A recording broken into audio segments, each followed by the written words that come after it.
El asunto es que no, hoy, el asunto de hoy es que, o sea, ninguno se plantea por qué hemos perdido. O sea, nuestra ideología, nuestros principios ideológicos, filosóficos, científicos son muy superiores en todo sentido.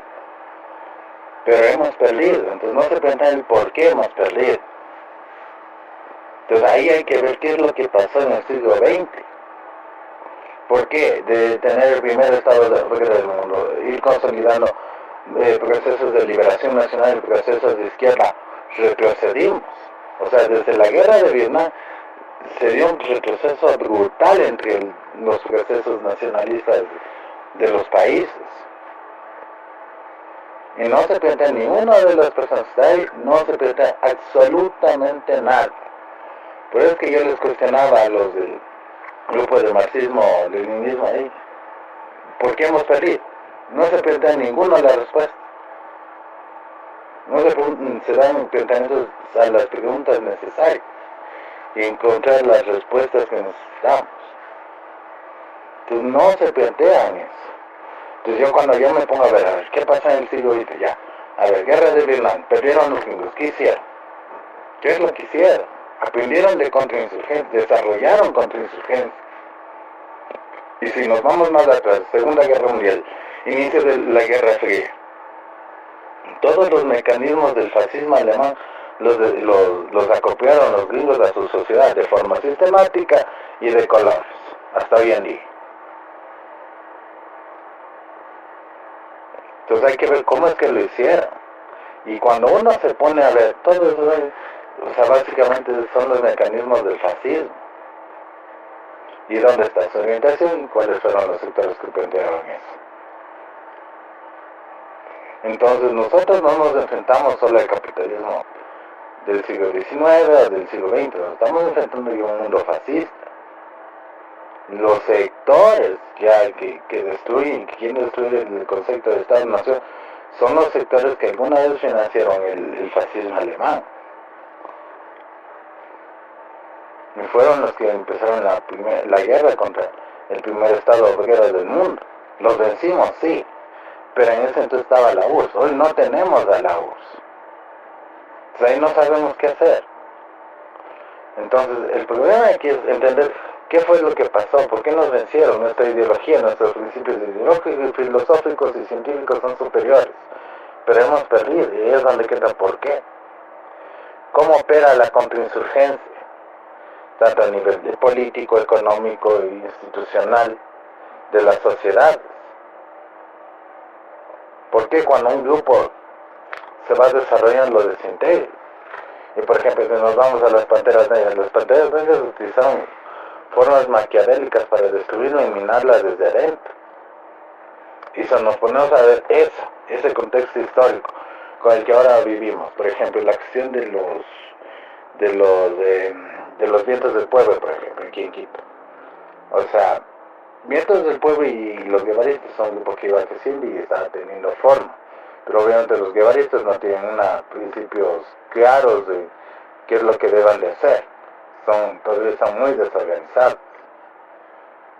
Pero se van fortaleciendo, o entre comillas fortaleciendo, porque medio llega una embestida de las operaciones oscuras de la policía, los hacen pedazos. Su análogo con el cual siempre se están enfrentando los vientos del pueblo son otros. Por ejemplo, los vientos del pueblo van creciendo bastante. Pero ¿qué pasó? Se dio, por ejemplo, una denuncia de que hubo una violación dentro de las filas del partido. O sea, del movimiento de los vientos del pueblo. Entonces, o sea, como denuncia, pero nunca se supo contra quién o quién fue la víctima o qué pasó mismo. Y desde ahí se ha ido a desintegrarme. Entonces, a mi forma de, más allá de no querer tergiversar las cosas ni revictimizarse, es que fue real el asunto, solo supongamos, y si no fue real, hubo una operación oculta ahí adentro, que la destruyeron desde adentro. Entonces nosotros no hemos sabido entender qué es de la represión o la contrainsurgencia, esos elementos básicos. Por el otro lado, a nivel ideológico, la contrainsurgencia no solo es la represión por la fuerza, sino por el lado blando de la sociedad. Y no lo hemos entendido. Por ejemplo, la otra vez hubo justo en el encuentro que nos invitaron los guevaristas a ver con los de un foro que hubo con los Tupac Amaru de Uruguay, el movimiento guerrillero de allá. Y por ejemplo, yo les planteaba, a ver, ¿qué esto, conocen la guerra moderna de, del coronel Triquier, francés? Ni uno solo me respondió esa pregunta. Y no lo sabía. Y resultó que fue uno de los primeros manuales de contrainsurgencia que se utilizaron para las guerras sucias en América Latina, contra los movimientos de izquierda y nacionalistas de liberación nacional. ¿Y cómo lo desarrolló? Y unos cuchos que supuestamente fueron guerrilleros, ni uno solo lo conocía ese texto. Ni uno solo.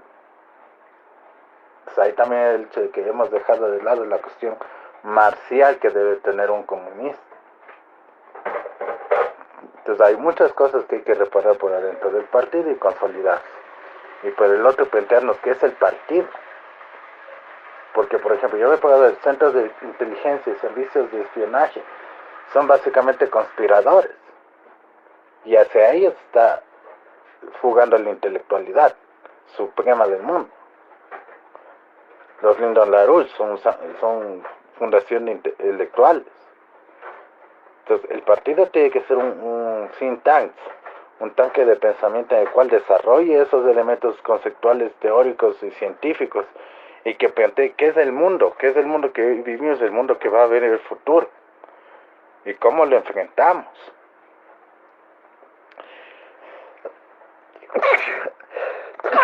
Perdón.